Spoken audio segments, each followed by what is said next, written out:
Generations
pinupuri ka namin.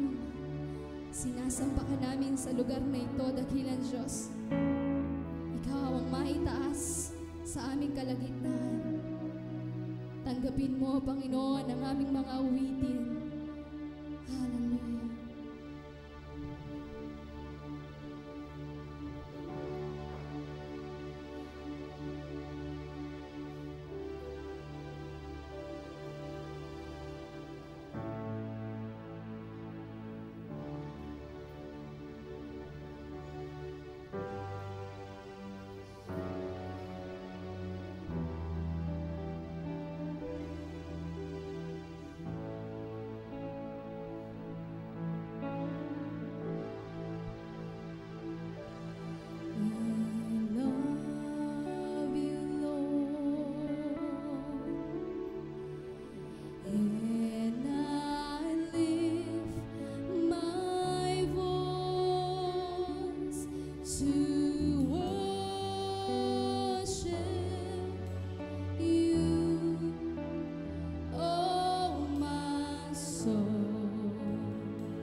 church. In awe of you, sing it loud.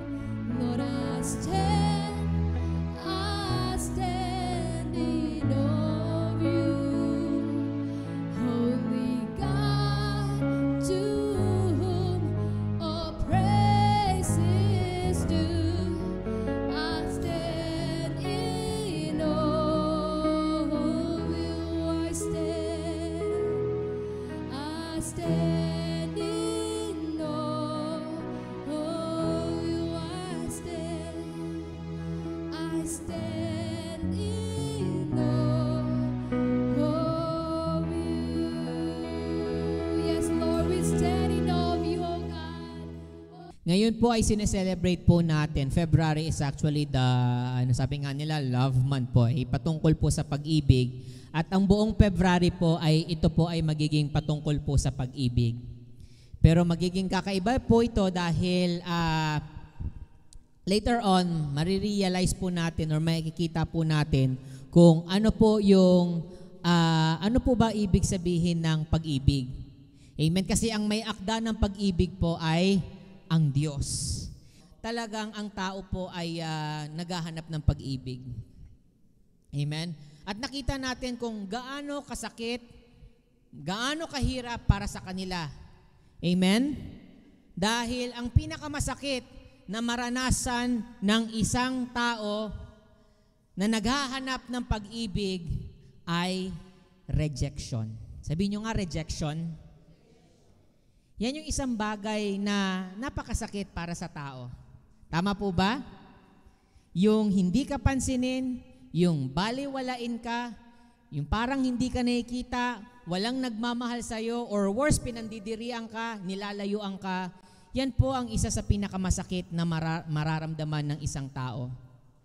Pero ang Diyos po natin, ang Panginoong Hesus, ipinakita niya po ang tunay na pag-ibig.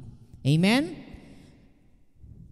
Bago po ako magsimula ng preaching, we will be watching. Maari sa inyo, napanood nyo na to. Pero ito po, siya po ay isang pastor po sa Pampanga. At panoorin po natin yung kanyang buhay.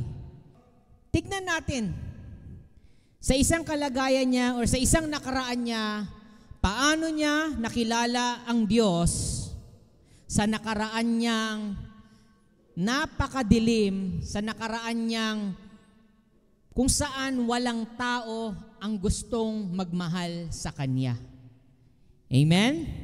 So ihanda po natin ang ating isipan, ihanda po natin ang ating puso upang makuha po natin ang mensahe. Tayo po ay manalangin ng maikli bago tayo mag-umpisa. Father in heaven, we thank you for this day. Sa aming panonoorin, sa aming mapapakinggan, Panginoon, naway mangusap ka sa aming isipan, lalong-lalo na sa aming puso. Dahil hindi kami lalabas, Panginoon, dito sa lugar na ito, na ganun pa rin, kundi lalabas kami, Panginoon, na dala-dala namin ang pag-ibig mo, na nararanasan namin ang pag-ibig mo. I pray na, Holy Spirit, you will touch the hearts of these people so that they will experience your greatest love. In Jesus' name we pray. Amen and amen. So, hindi ko inaasahan na ako'y makapatay, makulong. Maraming beses pa nangyari. Hindi ko kailanman pinangarap yun. Pero nangyari yung bagay na yan. Nais kong ipahayag sa oras na ito ang tunay na sitwasyon ng aking buhay. Ang aking buhay, ang aking puso ay napanday sa karahasan, sa pananakit ng aking kapwa. Wari ako'y nasa kumunoy ng kasalanan na habang gumagalaw ako ay palunod na akong palunod. Lumulubog at lumulubog. Sa mamura kong kaisipan, nangarap ako na ako'y maging isang abogado. Hindi nangyari dahil ang buhay ko ay naligaw ang landas. Nais kong simula ng sesay ng buhay kong ito sa aking mga magulang na ang aking tatay ay isang military. sundalo. Kaya ang ginagawa sa akin ay military discipline din. Nanay ko, pinalo ako ng bat ng yung puluhan ng piko sa tuhod. Talagang halos pilay ako. Ginawa naman ng tatay ko nung pag-uwi niya ng tanghalian, kasi ang militar ganun pagkakain kami, sama-sama kami sa isang lamesa. Ako, nung oras ng pananghalian, gapang ang gawa ko, takot di ako sa tatay ko Kaya ginawa ko, para makarating sa lamesa, gapang ako, hindi ako makalakad. Halos to, magana to yung kaliwa kong paa. So ang ginawa ko, yung gapang ko, nakita ko ngayon ng tatay ko. Na paano to? Sabi na nanay ko, kinastigo ko kasi lumalaban Ay sabi ng tatay ko, kakastiguhin mo pala Sabi ganun. Pumasok, paglabas, dala yung ginunting, yung malaking itak. Pagkakita ko sinabayan ko ng takbong isang pa, talon ako. Talon ako sa batalan na ang taas ay mga 10 feet. Pagbagsak ko sa lupa, gulong, dire-diretso na akong lumayas, hindi na ako bumalik sa amin. So yun ang naging buhay ko na dahil doon sa bagsik sa akin ng mga magulang ko. Hindi lang yun, meron pa akong natatandaan instant na kumakain kami. Kasalanan ng kuya ko, dahil ako malapit sa tatay ko. Hinawakan yung mesket na puno ng kaanhin na bagong saing, mainit. Sinaklob sa mukha ko. Marahas ang tatay ko. At kapag nabalitaan niya na ako ay inaway, bibigyan niya ako ng patalim, pababalikin sa akin yung umaway sa akin at saksakin ko, patayin ko. Hindi ko una ginagawa yon. Ayoko, takot ako doon. Although sa buhay na ito ay alam kong meron Diyos, dumating yung mapagkakataon. Dahil na rin din sa kawalan ng pag-ibig sa mga magulang, nanay ko, tatay ko, ay naging marahas na rin ako sa mga tao na kapag ako'y sinaktan, hindi ko gagantihan. Unti-unti namamay sa akin yung galit. Kaya pag ako nakakita ng kaaway, napaaway ako sa labas, doon kong binubuhos yung galit ko. Ayaw kong buhayin ng sino mang naging kaaway ko. Natutunan ko ang maglayas, 12 taon ako noon, namuhay ako kung saan lugar. Mula doon sa Nueva Ecija, Tarlac, Pampanga, hanggang dito sa Maynila, babad ako sa Olongapo. Sa umura kong edad na 14 na taon, ang natatandaan ko na naging kaaway ko ay aking nadisgrasya. Pero yun ay patalim niya. Bumibili ako sa tindahan. Pagdating niya ay bigla niya akong binatukan na walang kadahilanan at itinulak dahil gusto niya siya ay mauna sa akin sa silbihan ng tindera. So sa sobrang inis ko at nalingunan ko doon sa may lamesa yung kutsilyo, nadadamputin niya, inunahan ko na siya na dumampot. Yun ang nagamit ko para siya masaksak. At yun ay naareglo yung problemang yun. Akala ko ganun na talaga ang buhay ko. Simula noon, parang sa akin madali na lang gawin noon natin bagay na yun. Parang wala na akong kinakatakutan kahit saan ako pumunta. Lagi ako may hawak na patalim. Lagi ako nasa baywang na gamit. Hanggang sa yun, naging takbo ng buhay ko, magulo. So, kahit anong pagsisikap ko mabuhay sa aking sariling pamumuhay, hiwalay sa aking mga magulang, lalo lamang ako lumulubog sa kasalanan dahil marami akong natutunan ng mga kalukuhan sa labas. Pagnanakaw, pagsasalisi para lang mabuhay may makain, yung tinatawag na street fighting, hamunan, magtatalian, magpupustahan, parang manok na nagsasabong. So, inisip ko na yung buhay ko wala na, patapon na. Gusto kong umayos naman ang buhay ko.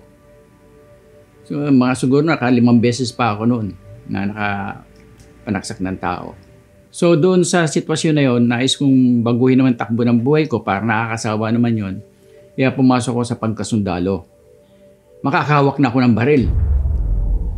So, doon pa man sa pagiging sundalo, magulo pa rin Pag ako'y nakahawak ng baril, parang kung gusto laging pumatay.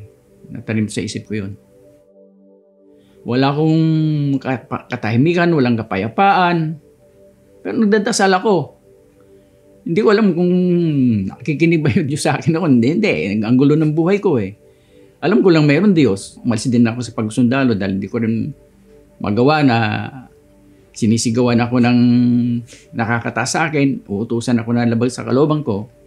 Umalis ako. Nagpa-discharge ako sa pagkasundalo. At nung umuwi nga ako, mga panahon na yan, umuwi ako sa amin, yung kapatid ko naman na babae na nililigawan ng isang membro ng bahala na gang, saka ko lamang nalaman noon meron ng pangyayari. Natangay na yung aking kapatid, dinala na, naisakay na sa kotse, inagaw ko yung kapatid ko doon sa nag-abduct sa kanya na kidnap. So, napatay ko kagad yung dalawa doon. Armas nila. So, yung isa, natamaan ko rin pero nakatakbo, nalaman ko na namatay din sa ospital. Yung panahon na yan ay walang pulis na nanghuli sa akin. Dahil binabalita nila doon, nanlaban lang ako. Inagaw ko lang yung aking kapatid. So after 6 months yon, itong dalawa kong kuya ay hinarang ng isang Metrocom na lasing, nabira ngayon siya, nabira yung Metrocom. Yung kuya ko nakasaksak sa kanya dahil sa nung harangin niya yung kuya ko, lasing siya, may dalang baril. Kumbaga sa inunahan na lang, masaksak siya ng kuya ko. Pero hindi naman siya namatay. Ngayon, after 6 months uli, hinuli ako ng pulis na walang warrant of arrest. Persahan, kinuha ko. Tapos, ang unang pahirap na ginawa sa akin para aminin ko yung mga bagay na sinasabi nilang pinatay ko, inilagay ako sa isang sako ng RCA at nilulubog ako sa swimming pool. Pag hirap na ako, saka anguhin. Wala akong sinasabi sa kanya, di ako sumasagot. Basta tahimik lang ako. Pangalawa na ginawa sa akin, pinaupo ako sa isang blocking yellow. Humutubad ako, umupo ako sa bloke ng yelo na nakatali ng alambre yung kamay ko tsaka paa. Talagang hanggang natunaw ang yelo, magdamag eh. Gusto kong umihi, hindi ko ba namintindihan kung anong pakiramdam ko. Gusto kong tumayo para umihi, sumisip ko ako, dalmanid, walang pakiramdam.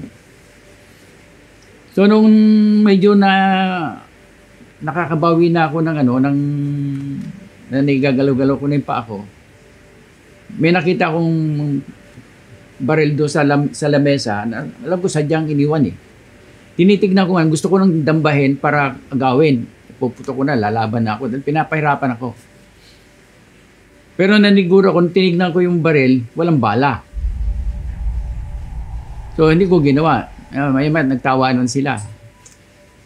Puro pala sila may hawak ng baril na kung sinong gabayan, puputukan ako.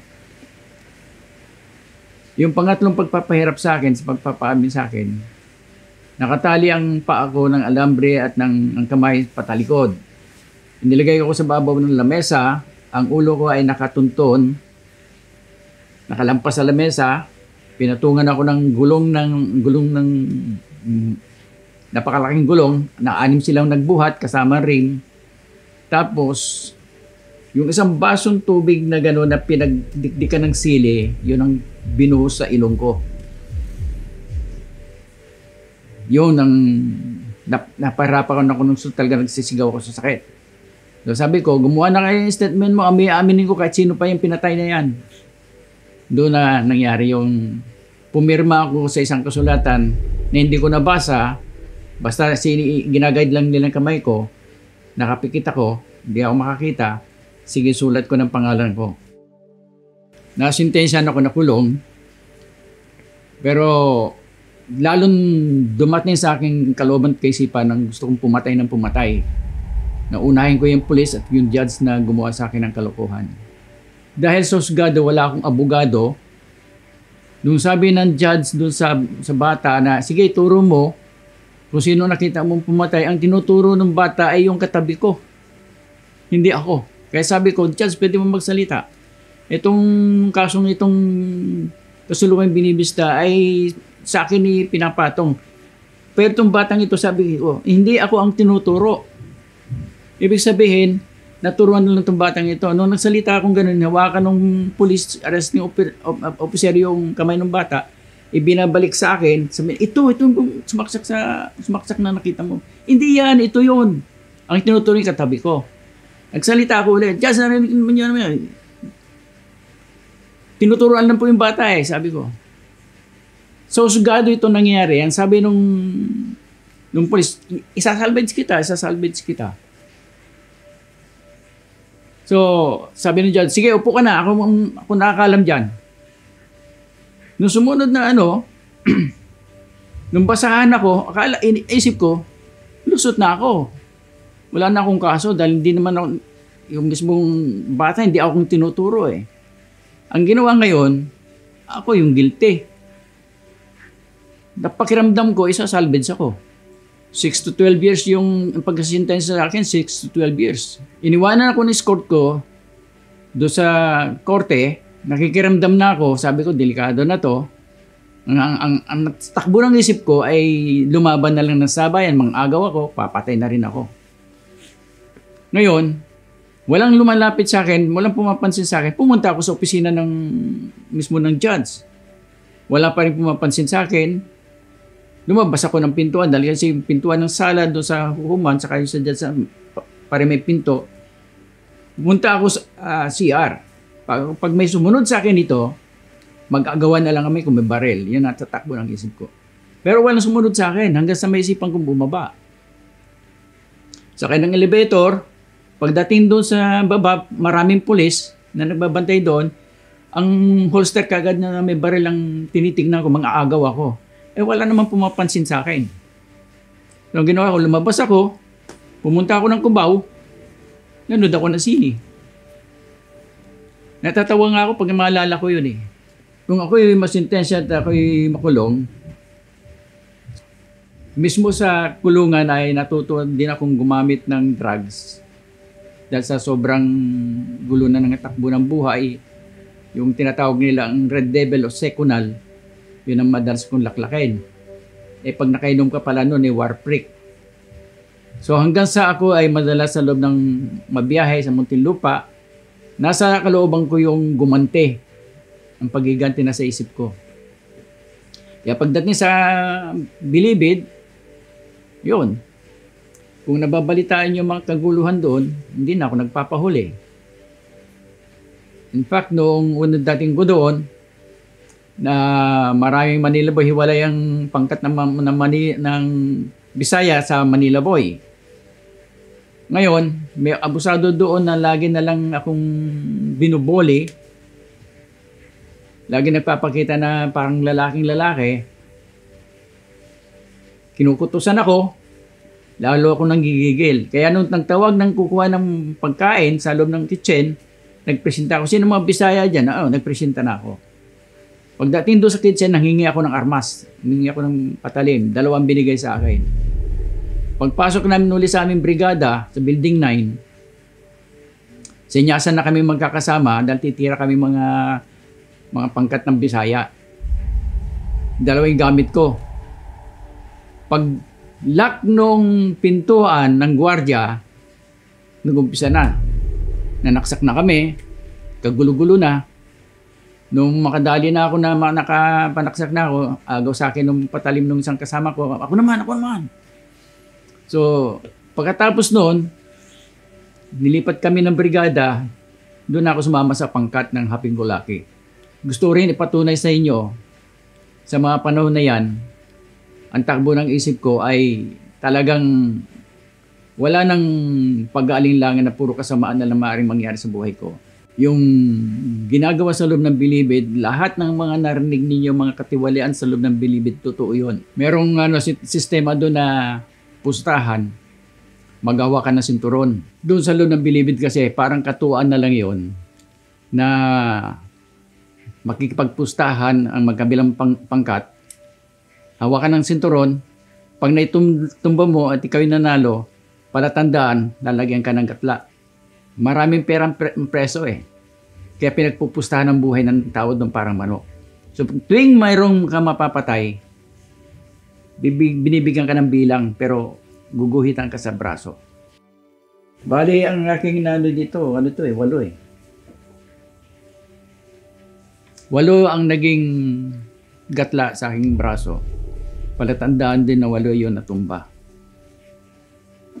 Pero lahat yung pinagsisihan ko, pagka naalala ko ito ngayon, pag ako'y natutulog, iyak ako, hingi akong tawad sa Diyos. Dahil may buhay akong binawi.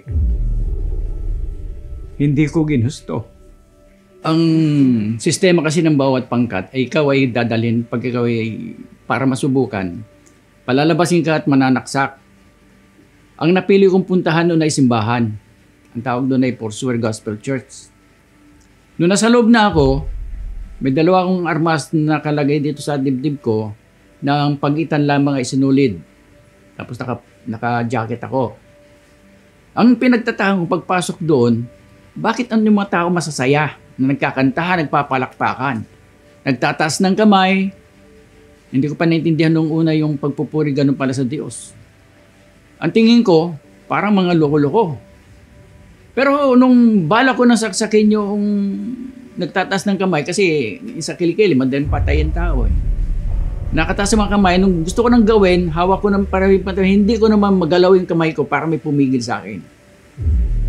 Yan ang pinagtatakan ko, medyo hindi talaga ako makagalaw.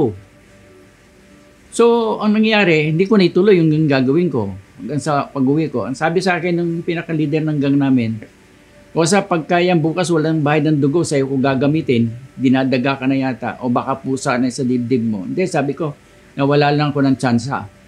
Kinabukasan, naglagari uli ng rehas para makalabas, hindi na sa pintuan dumaan. Pumunta uli doon sa lugar na yon, pero meron na akong conviction na hindi ko pwedeng dalhin yung patalim sa loob ng simbahan. Umaga na linggo yon. At nung nandoon ako sa loob, tandang-tanda ko pa yung mensahe. Ang mensahe, ganito nilalaman. Kung itinakwil kayo ng inyong mga magulang, wala na nagmamahal sa inyo, ay meron dakilang Diyos na Ama na nagmamahal sa inyo, na nagbigay ng kanyang bugtong na anak, na si Jesus, upang madama mo ang pag-ibig ng Diyos. Yun ang nagbigay sa akin ng bukas na kaisipan, meron palang nagmamahal sa akin. Meron pa palang nagmamahal sa akin. Natanggal lahat yung kaisipan ko na walang nagmamahal sa akin o walang nagmamahal sa akin, puro pananakit ng tao, kaya napanday ang puso ko na gumawa ng karahasan din. Labanan yung karahasan ng karahasan. At nang nagsabi yung missionary na si Mami Olga, kung sino man sa inyo na sumusuko sa Panginoon at bibigyan niyang kanyang buhay, kayo handang mahalin ng Panginoon at patatawarin sa iyong mga kasalanan. Although ayaw kong pumunta sa harapan, pero merong kapangyarihan na hindi ko maintindihan, na nag-forward ako, na nakataas ang kamay. Sa tanang buhay ko na matatandaan ko, mula ng pagkabata ko, hindi ako umiyak kahit sinasaktan ako ng magulang ko. Yung time na yon na malaman ko na meron Diyos na nagmamahal sa akin, hindi lang iyak ang ginawa na nangyari sa akin, kundi hagulgol, labas ng sipon, labas ng laway, labas ng luha. Tapos bigla ko nawala ng malay. Nagising ako, nasilalim ako ng umakupuan. Yun ang kauna-unang himala na naramdaman ko sa binigay sa akin ng Panginoon Diyos.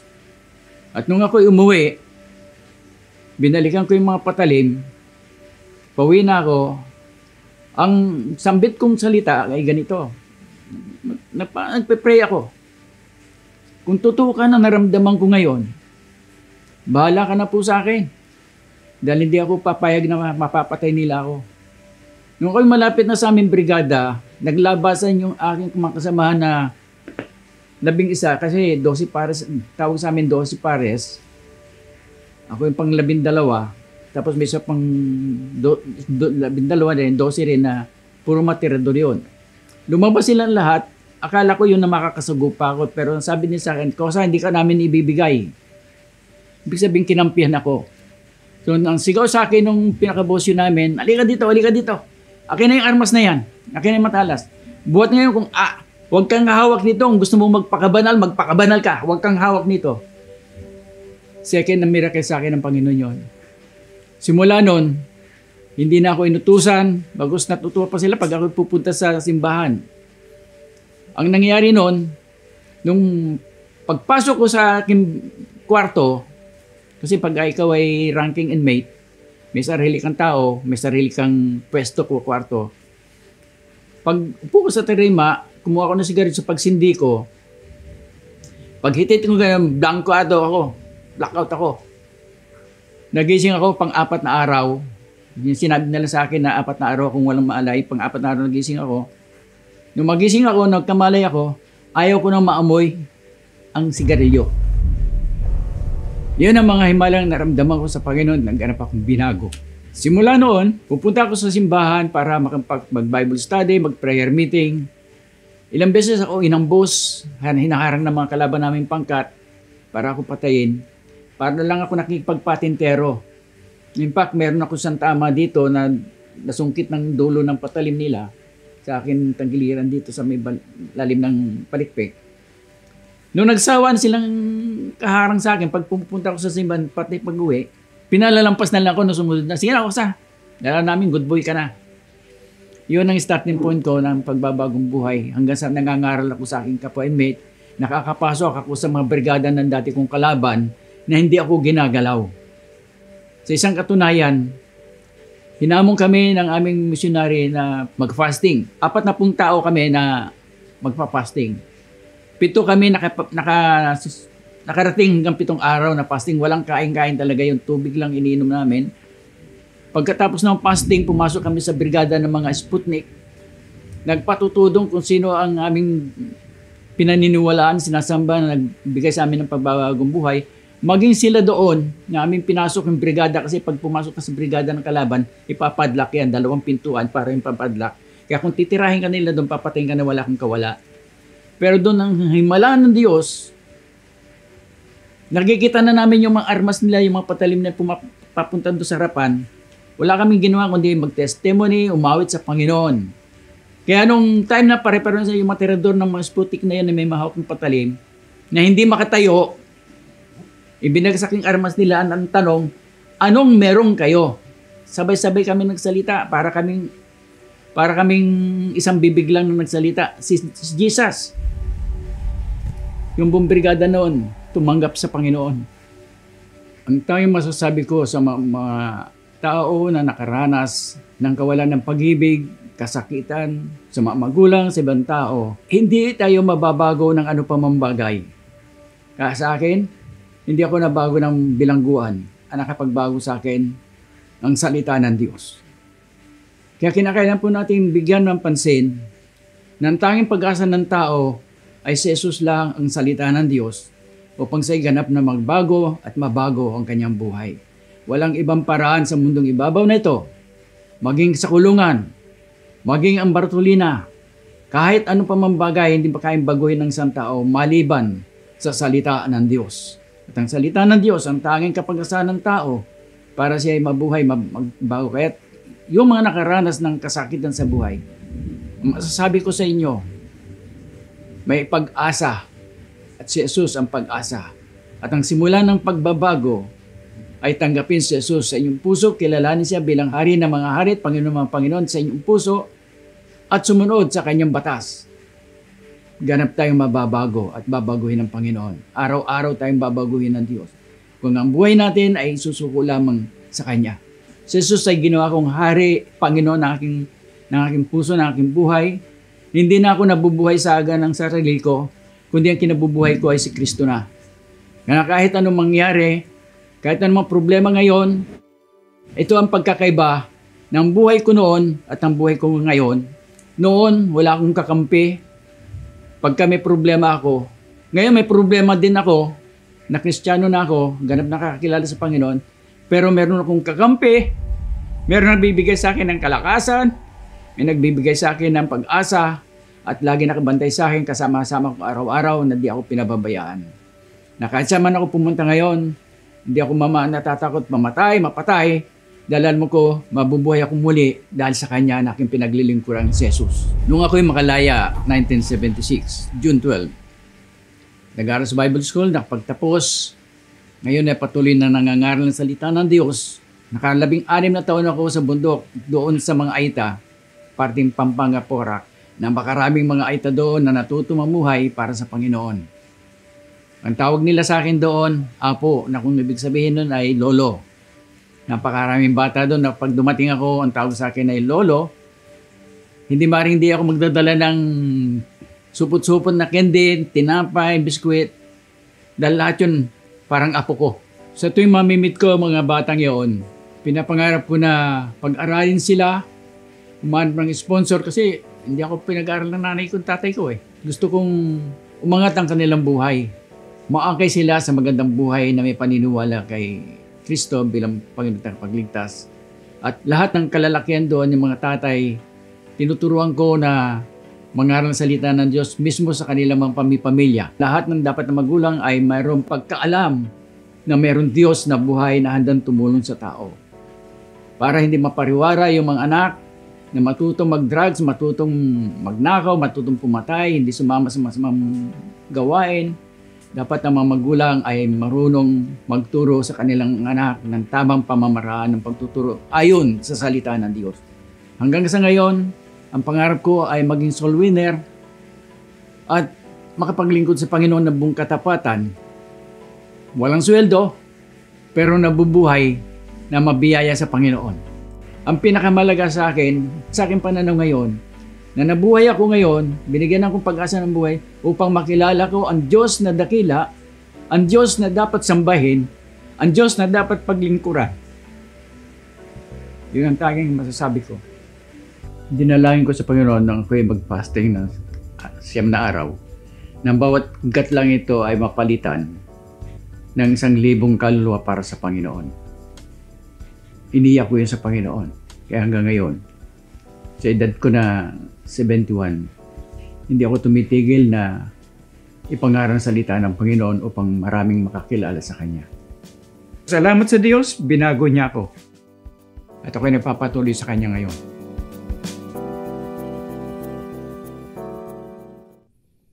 Meron po tayong sinusuportahan na mga kababaihan po na nasa preso na halos ganun din po katulad niya po, na ganun ang pamumuhay din nila. Marami na po ang nakakakilala po sa Panginoon sa loob ng kulungan. Sa tuwing ine-encourage po namin, lagi namin sinasabi sa kanila, mas malaya kayo kaysa sa aming na nasa labas. Kasi sila, nagagawa nilang magpuri, nagagawa nilang manalangin, magbasa, mag-aral ng salita ng Diyos. Samantalang ang mga tao na nasa labas, wala tayong pakialam minsan sa Diyos. Or minsan, nandito lang tayo sa simbahan, di ba? Pero sila, ginugol nila ang kanilang mga buhay. Kaya't nakakatuwa na marami po ang nakakilala sa Diyos doon sa loob ng bilangguan. At patuloy po natin yun na susuportahan. Dahil hindi po maliligtas si Pastor Herman kung walang nagsabi. The title of my message today is Spread the Love. And I will conclude this message by reading this word. Let us read this word in Romans 10:11 to 15. For the scripture says, ito yung sabi ng Biblia, whoever believes on Him, kung sino man ang maniwala sa ating Panginoong Jesus, will not be put to shame, kailanman ay hindi mapapahiya, hindi ilalagay sa kahihiyan. For there is no distinction between Jew and Greek. Kasi ang kaligtasan, hindi lang yan para sa mga Hudyo, para lang sa Israel, or para lang sa mga sa foreigner. Hindi, para sa lahat po. For the same Lord over all is rich to all who call upon Him. For whoever calls on the name of the Lord shall be saved. Na kung sino man ang tumawag sa Panginoon, ang sino mang sumuko ng kanyang buhay sa Panginoon, pakikinggan siya at ililigtas siya ng Diyos. Habang nandito ka sa balat ng lupa, kapatid, tumawag ka sa Diyos. Habang nandito ka sa lupa, tumawag ka ng tumawag sa Diyos. Dahil darating ang araw, hindi ka na makakatawag sa Diyos. Dahil ang impyerno po, hindi lang po siya yung naririnig natin na apoy, na masakit, na napaka-painful. Ang impyerno po ay, yes, lugar kung saan walang hanggan, na sakit, kahirapan ang mararanasan mo. At sa sobrang hirap, Sa paghingi mo ng tulong, walang nakakarinig sa'yo. Yun po ang ibig sabihin ng impyerno. Yung hindi ka na makakatawag at wala ng Diyos na makakarinig sa'yo. Kaya habang nandito ka pa lang sa lupa, habang nandito ka, magdesisyon ka kapatid, na ibigay mo ang buhay mo, tumawag ka sa ating Panginoong Hesus. Dahil yun ang pag-ibig na lagi niyang pinaparating sa lahat ng tao na merong pag-asa. Katulad ni Pastor Herman, how then shall they call on Him in whom they have not believed? Paano tatawag ang mga taong yon? Yung mga nasa sitwasyon na walang pag-asa, paano sila tatawag sa Diyos? And how shall they believe in Him of whom they have not heard? Paano sila tatawag at maniniwala kung wala silang mapapakinggan? And how shall they hear without a preacher? And how shall they preach unless they are sent? Narinig po ni Pastor Herman ang pag-ibig ng Diyos, naranasan niya. Dahil merong misyonaryo, dahil merong ginagamit ang Diyos na lingkod, hindi niya kailangan ng maraming pastor, ang kailangan niya mga Kristiyano na daladala ang mabuting balita at handang ipamalita ang mabuting balita. Dahil hindi mo alam, sa dulo ng upuan, maaring saan man, merong taong nangangailangan ng pag-ibig ng Diyos, merong taong nangangailangan na makarinig ng mabuting balita. How beautiful are the feet of those who preach the gospel of peace, who bring glad tidings of good things. Kaya makikita niyo po yung mga misyonaryo, halos ang kanilang mga paa madudumi na po dahil kung saan-saan po nilalakad. Minsan sira-sira na po yung sapatos, sandals. Pero ang sabi ng Biblia, how beautiful are the feet. Yun po ang may mga pinakamagandang paa. Hindi po yung nagpa-cutex, yung nagpa-pedicure. Hindi po yun. Maganda mga paa na ginagamit mo para ilakad, ipamalita ang mabuting pag-asa. Amen? Alam mo ba kapatid, napaka-bless natin kesa doon sa pastor na yon. Mula bata, hindi niya naramdaman ang tunay na pag-ibig. Marahas ang mga magulang sa kanya. Maaring sa atin, hindi ganon, pero maari. Hindi tayo pinapansin ng mga magulang natin. Maari feeling natin walang nagmamahal sa atin. Walang nagbibigay ng pagpapahalaga sa atin. Pero tandaan mo, merong Diyos na kayang umibig sa iyo. Merong Diyos na handa kang tanggapin. Hindi ka nag-iisa kapatid. Merong kang kakampi. Kailangan lang natin ikalat, ipamalita, magtulungan tayo bilang mga magkakapatid sa pananampalataya. Magtulong tayo na ipamalita ang mabuting balita. Maaring ikaw ay nasa negosyo, may time ka para makipagkwentuhan sa kliyente mo. Maaring ikaw ay estudyante, marami kang kaibigan, classmate. Maaring ikaw ay nagtatrabaho sa isang industriya. Lahat ng tao na nakakasalamuha mo, hindi mo alam ang pinagdadaanan nila. Pero hindi sila nagkataon kung bakit nakilala mo sila sa buhay mo. Dahil gusto ng Diyos, ang buhay mo ay mensahe ng mabuting balita. Ang mundo natin ngayon po ay nasusunog. Ang mundo natin ngayon po ay namamatay. The world is dying. Maraming tao nakaasa sa mga politiko, maraming tao nakaasa sa magandang sistema, pero maraming panahon, kailanman, hindi na bago ng sistema ng mga politiko ang tao. Tanging si Jesus lang ang kayang magbago ng puso ng tao. Amen? So as I end today, how can we spread the love of God? The love of God must be preached, must be heard, and experienced. Katulad ni Pastor Herman, naranasan niya ang pag-ibig ng Diyos dahil may nagsabi sa kanya. Kapatid, nasa panahon tayo ng information. Sabi nga nila, information age or digital age, kung saan napakabilis ng impormasyon. Lahat ng pwede mong malaman, malalaman mo sa maliit na cellphone. This is the time, kapatid, na ang i-share natin ay yung pagmamahal ng Diyos. Hindi mo alam, yung kamag-anak mo, yung pamilya, yung kapatid mo, yung nanay mo, kamag-anak mo, estudyante mo, kaklasmate mo, katrabaho mo, nababasa nila ang buhay mo sa social media. At lalong-lalo na kapag nakita ka nila sa personal.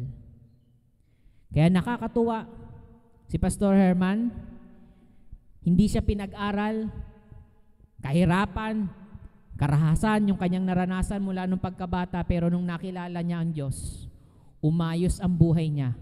Pagkalaya niya, nag-aral siya, nagpunta siya sa Bible school, tinapos niya dahil gusto niyang mas makilala pa ang Panginoon ng mas malalim para mas maging epektibo siya sa pagpapahayag ng salita ng Diyos. Kaya kapatid, mag-aral tayo dahil wala tayong pwedeng ipamalita. Anong sasabihin mo kung hindi mo pinag-aaralan ang Bible? Sa tanda ni Pastor Herman, nag-aral siya, tinapos niya ang pag-aaral. At kaya mo rin yan gawin, kapatid. Huwag mong sabihin, tapos na. Huwag mong sabihin, matanda ka na, dahil habang humihinga ka, may paraan at meron kang Diyos na kakampi na magtatagumpay ka sa buhay mo. Nagagamitin niyang buhay mo para magwagi ng maraming kaluluwa. Ang kailangan ng Diyos ngayon ay mga taong magbabago ng mundo natin, hindi yung magpaparami sa mundo. Can we just all close our eyes?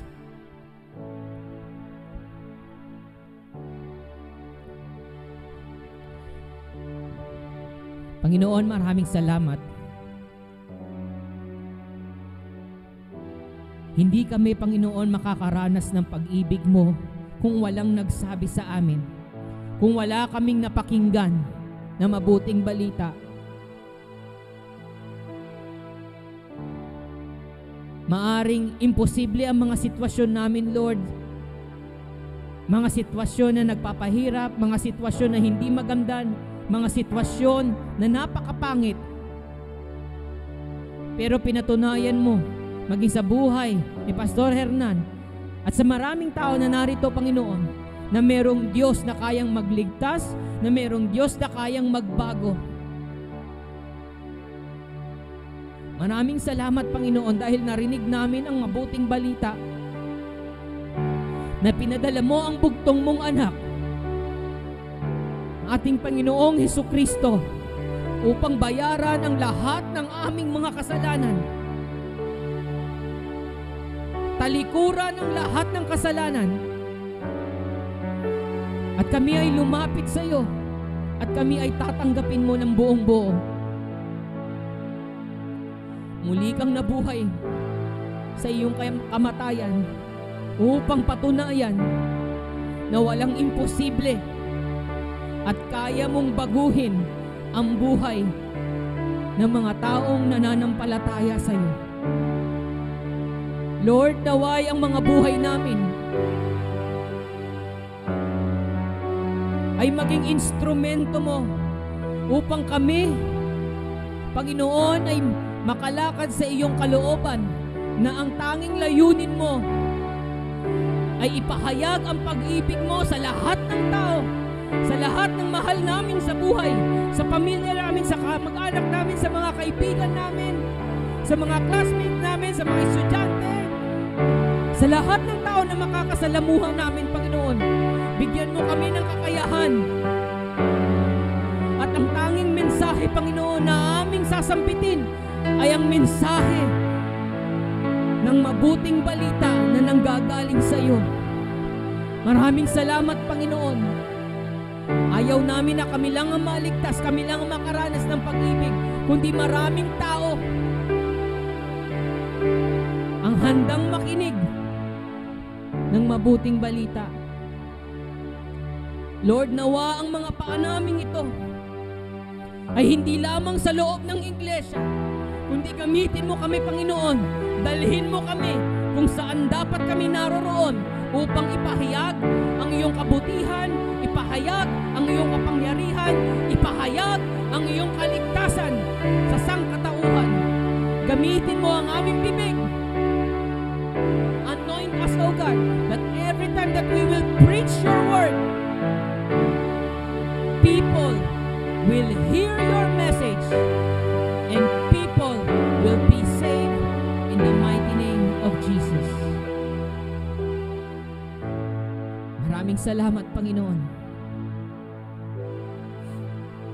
sa iyong dakilang pag-ibig. At kung hindi ka pa sigurado, kapatid, na natanggap mo ang pag-ibig ng Diyos o ang kaligtasan, ito ang panahon na pwede kang tumawag sa Kanya dahil naririnig ka ng Diyos. Lagay po natin ang ating mga kamay sa ating dibdib. At sa isang maikling panalangin, panalangin ng pagtanggap sa ating Panginoong Hesus sa buhay natin. Tanggapin mo siya bilang Diyos at Panginoon ng buhay mo. Ito ay panalangin ng pagpapakumbaba at pagtawag sa ating Diyos. Sabayan mo ako, kapatid, sa panalangin na ito. Panginoong Hesus,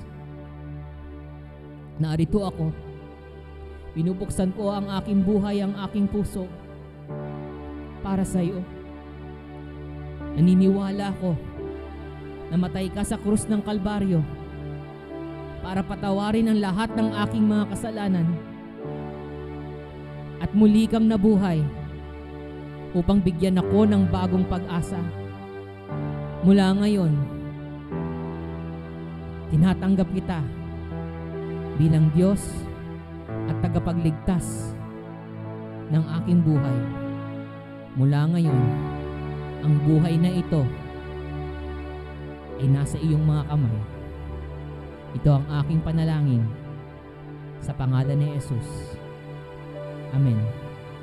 Lord, maraming salamat sa mensahe mo ngayong umaga na naliwanagan kami at muling pinaalala mo sa amin na ikaw ang may akda ng pag-ibig at ikaw ang tanging Diyos na kailanman hindi bibiguin ng pag-ibig.